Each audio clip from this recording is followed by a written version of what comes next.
வணக்கம் வணக்கம் my dear students, நான் உங்கள் விஜய் சார். இந்த வீடியோவில் நம்ம என்ன பார்க்க போகிறோம் அப்படின்னா, நீட் ஃபிசிக்ஸில் இருக்கக்கூடிய ஃபார்முலாஸை எப்படி ஈஸியாக ஞாபகம் வச்சுக்கிறது, என்ன மாதிரி ஸ்ட்ராட்டஜிஸ்லாம் ஃபாலோ பண்ணால் ஃபார்முலா நம்ம மைண்டில் ஈஸியாக ரிஜிஸ்டர் ஆகும், அதெல்லாம் நம்ம பார்க்க போகிறோம். அட் த சேம் டைம் எப்படி ஒரு கொஷினுக்கு ஏற்ற மாதிரி ஒரு ஃபார்முலாவை சூஸ் பண்ணுறது, ஏன்னா இதெல்லாம் ரொம்ப முக்கியம். நீங்கள் ஃபார்முலாஸே தெரிஞ்சிருந்தால் கூட கொஷினுக்கு ஏற்ற மாதிரி ஃபார்முலாவை செலக்ட் பண்ணுறது ரொம்ப முக்கியம். ஸோ அப்போ ஃபிசிக்ஸ் ஃபார்முலாஸை நீங்கள் எப்படி படிக்கணும், என்ன மாதிரி ஸ்ட்ராட்டஜிஸை ஃபாலோ பண்ணால் கான்செப்டோடு சேர்ந்து ஃபார்முலா ப்ளஸ் கொஷினுக்கு ஏற்ற மாதிரி எப்படி ஃபார்முலாவை கனெக்ட் பண்ணுறது, இது எல்லாமே உங்களுக்கு புரிய ஆரம்பிக்கும். ஸோ அதுக்கான சில டெக்னிக்ஸ் தான் இப்போ நான் எக்ஸ்பிளைன் பண்ண போகிறேன். This is common for all need aspirant. Not only இப்போ 2026 நீங்கள் ரீநீட் எழுத போகிற அந்த ஸ்டூடெண்ட்ஸுக்கு மட்டும் கிடையாது. காமனாக நீட் ஃபிசிக்ஸ் இல்லை ஜேஇ நீங்கள் பண்ணிங்கன்னா கூட ஃபிசிக்ஸோடைய ஃபார்முலாஸை ஞாபகம் வச்சுக்கிறதுக்கான ஸ்ட்ராட்டஜி இட்ஸ் காமன், அது ஒரு காமன் மெத்தட். ஸோ அதை தான் நம்ம இந்த கிளாஸில் டிஸ்கஸ் பண்ண போகிறோம். இது எல்லாருக்குமே ரொம்ப ஹெல்ப்ஃபுல்லாக இருக்கும். ரைட், வாங்க போகலாம். ஸோ ஃபஸ்ட்டு என்னென்னா, ஒரு செப்பரேட்டு நீங்கள் ஒரு நோட்டு சாப்டர் வைஸ் எல்லாத்துக்கும் தனித்தனியாக நீங்கள் யூஸ் பண்ணணும். ஃபார்முலா வந்து நீங்கள் செப்பரேட்டாக சாப்டர் வைஸ் எழுத தெரியணும்.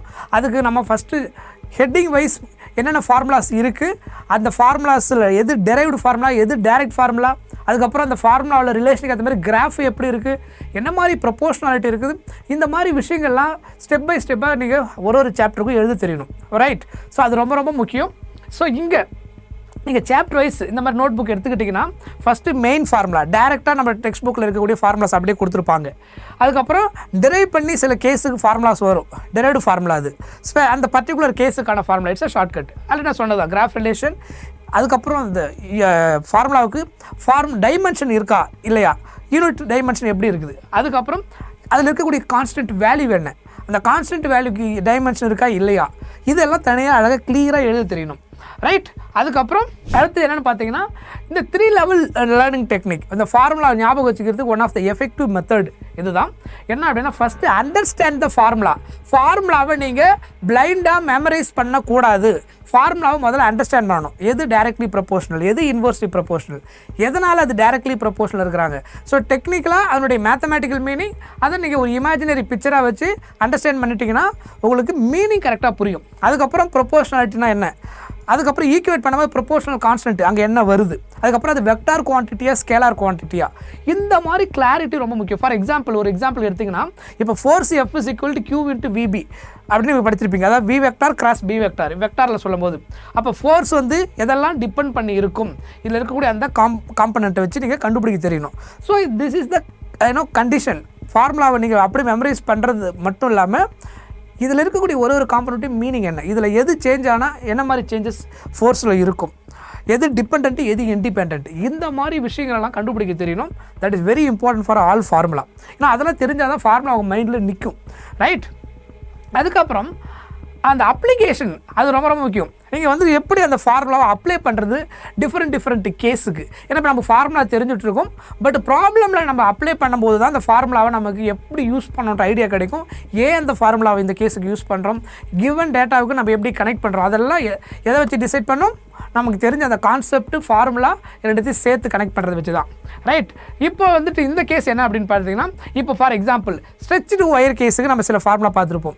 ஏன் வந்துட்டு இந்த ஃபார்முலாவை அந்த சுச்சுவேஷனில் யூஸ் பண்ணுறோம், ஸோ எப்போ அந்த ஃபார்முலாவை யூஸ் பண்ணணும், ஸ்ட்ரெச்சிங் கேஸ்னு வரும்போது அந்த க்ளூ என்ன அப்படின்றது நமக்கு தெரிஞ்சிருக்கணும். அதே மாதிரி கெப்பாசிட்டர் நம்ம நிறைய படிச்சிருக்கிறோம். அதில் கெப்பாசிட்டரை டிஸ்கனெக்ட் பண்ணிவிட்டு அதில் வந்து பேட்டரி பதிலாக கெப்பாசிட்டர் ரீப்ளேஸ் பண்ணுறீங்க, இந்த மாதிரி நம்ம பார்த்துருக்குறோம். அப்போ எனர்ஜி எவ்வளோ ஸ்டோர் ஆகிருக்கும், எனர்ஜி எவ்வளோ லாஸ் ஆகிருக்கும், இந்த மாதிரி நிறைய கேசஸ் கெப்பாசிட்டரில் இருக்கும். ஸோ அப்போ அந்த ஃபார்முலா எப்படி ரியாக்ட் ஆகுது, எப்படி சேஞ்ச் ஆகுது, இந்த மாதிரி சில முக்கியமான விஷயங்கள். இப்போ ஏசி சர்க்யூட் நம்ம எடுக்கும்போது அதில் RMS கேசஸ் ஃபார்முலா என்னென்னலாம் இருந்திருக்கு, இதெல்லாம் மூவிங் காயில், இதெல்லாமே ஒரு எக்ஸாம்பிள். இதெல்லாமே ஃபார்முலாஸை எப்படி அப்ளை பண்ணணும், அந்த கேஸுக்கு ஏற்ற மாதிரி என்னென்ன மாதிரி இன்டர்லிங்க் இருக்குது அதுவும் நமக்கு தெரிஞ்சிருக்கணும். ரைட், அதுக்கப்புறம் ரேப்பிட் ரீகால் ப்ராக்டிஸ், இது ரொம்ப ரொம்ப முக்கியம். அடிக்கடி நீங்கள் ஃபார்முலாவை எழுதி பார்க்கணும். இப்போ திடீர்னு வந்துட்டு ஃபஸ்ட் சாப்டருடைய ஃபார்முலாவை எடுக்கிறீங்க, ஃபஸ்ட் சாப்டர் என்னென்னலாம் ஹெட்டிங் இருக்குது, என்னென்னலாம் ஃபார்முலா இருக்குதுன்னு சொல்லிட்டு நீங்கள் என்ன பண்ணி பார்க்கணும், ஞாபகப்படுத்தி பார்க்கணும். ஸோ அதில் ஆர்டர் வைஸ் ஞாபகம் இருக்கா, எல்லா ஃபார்முலா மைண்டில் வருதா. இப்போ ஃபோர்ஸு, எலக்ட்ரிக் ஃபீல்டு, பொட்டென்ஷியல், காஸ்லா, அதுக்கப்புறம் பார்த்தீங்கன்னா கெப்பாசிட்டன்ஸ் கேஸில் பேரல் பெட் கெப்பாசிட்டியுடைய பொட்டென்ஷியல், டைஎலக்ட்ரிக் உள்ளே வரும்போது என்ன ஆகுது, பொட்டன்ஷியல் எனர்ஜி ஸ்டோரேஜ் கெப்பாசிட்டி எப்படி இருந்தது, டார்க்கு டைபோல் கேஸில் எப்படி இருந்தது, இந்த மாதிரி அப்படியே நான் சொல்கிற ஆர்டர் தெரியுதா. ஸோ அந்த சாப்டர் வரும்போது சாப்டருடைய எல்லா ஹெட்டிங் அதில் இருக்கக்கூடிய ஃபார்முலாவும் மைண்டில் வரணும். அந்த ஃபார்முலா கரெக்டாக உங்களுக்கு சொல்ல தெரியுதுனாலே எஸ் நீங்கள் சப்ஜெக்டில் கிளியராக இருக்கீங்க, ஃபார்முலா உங்களுக்கு ஞாபகம் இருக்குன்னு அர்த்தம். திரும்ப திரும்ப நீங்கள் மெமரைஸ் பண்ண அவசியம் கிடையாது. பட் ரிப்பீட்டடாக நீங்கள் ரிவைஸ் பண்ணிவிட்டு ரீகால் பண்ணிகிட்டே இருக்கணும். திரும்ப திரும்ப ஞாபகப்படுத்திட்டே இருந்தீங்கனாலே அது மைண்டில் ரிஜிஸ்டர் ஆகிடும், ஆட்டோமேட்டிக்காக அது ரிஜிஸ்டர் ஆக ஆரம்பிச்சிடும். ரைட். அதுக்கப்புறம் எவ்ரி டே நீங்கள் ஆக்சுவலாக ஃபார்முலாஸை அட்லீஸ்ட் 1 or 2 டைம்ஸ் நீங்கள் ரிவிஷன் பண்ணுறது it's very good. Chapter wise ஃபார்முலாஸை ஜஸ்ட் ஒரு ரிவைஸ், நீங்கள் ஃபுல்லாக திரும்ப திரும்ப படிக்க தேவையில்லை. டெய்லி நீங்கள் பார்த்துக்கிட்டே இருந்தனாலே ஃபோக்கஸ்டாக ஆட்டோமேட்டிக்காக அது மைண்டில் ரிஜிஸ்டர் ஆகிடும். ரைட். ஸோ இது வந்து one of the best effective method. So formula ரேண்டமாக அப்படியே பிளைண்டாக மெமரைஸ் பண்ணுறதுன்றது it is not enough or it's not effective for NEET or JEE exam. சரியா? அப்போது ஃபார்முலாவுடைய மெயின் எய்ம் என்னது? Understand the meaning of the formula, mathematical meaning. டெக்னிக்கலாக அங்கே என்ன நடக்குதுன்றதுக்கான அந்த மீனிங் கரெக்டாக தெரியணும். அதுக்கப்புறம் அதை எப்போ அப்ளை பண்ணணும், எந்த சுச்சுவேஷனில் அந்த ஃபார்முலா தேவைப்படும், எப்போ எந்த கண்டிஷன் கொடுத்தா அதை அப்ளை பண்ணணும் அப்படின்றது நமக்கு தெரியணும். ரைட். அதுக்கப்புறம் ஃபார்முலாவை அடிக்கடி எக்ஸாமுக்கு போகிறதுக்கு முன்னாடி ரீகால் பண்ணிட்டு போகணும். அப்படி அன்றைக்கி விட்டுட்டு போனீங்கன்னா இன்னும் ரொம்ப கஷ்டமாயிடும். அதுக்கப்புறம் avoid confusion between the similar formula. இது ரொம்ப முக்கியம். ஏன்னா நமக்கு ஒரே மாதிரி ஃபார்முலா சிமிலராக இருக்கிற மாதிரி ஒரு கேஸ் இருக்கும். For example kinetic energy total energy gas atoms and நியூக்ளியில் எடுத்திங்கன்னா kinetic energy total energy minus ஈக்குவலாக இருக்கும். ஸோ ஒரே மாதிரி ஃபார்முலா இருக்கும். பொட்டன்ஷியல் எனர்ஜி அதே மாதிரி காம்பனண்ட் உள்ளே வரும். ஸோ ஃபார்முலா பார்க்குறதுக்கு ஒரே மாதிரி இருக்கும். அப்போ ரொம்ப கிளியராக இருக்கணும். அந்த கேஸில் +1 என்ன -1 வரணும், வேறு ஏதாவது ஒரு ஸ்மால் சேஞ்சஸ் இருந்துச்சுன்னா என்ன சேஞ்சஸ் இருக்குது. ஸோ அந்த மாதிரி ஒரே மாதிரி இருக்கக்கூடிய ஃபார்முலாஸ்லாம் வரும்போது ரொம்ப ரொம்ப கவனமாக இருக்கணும்.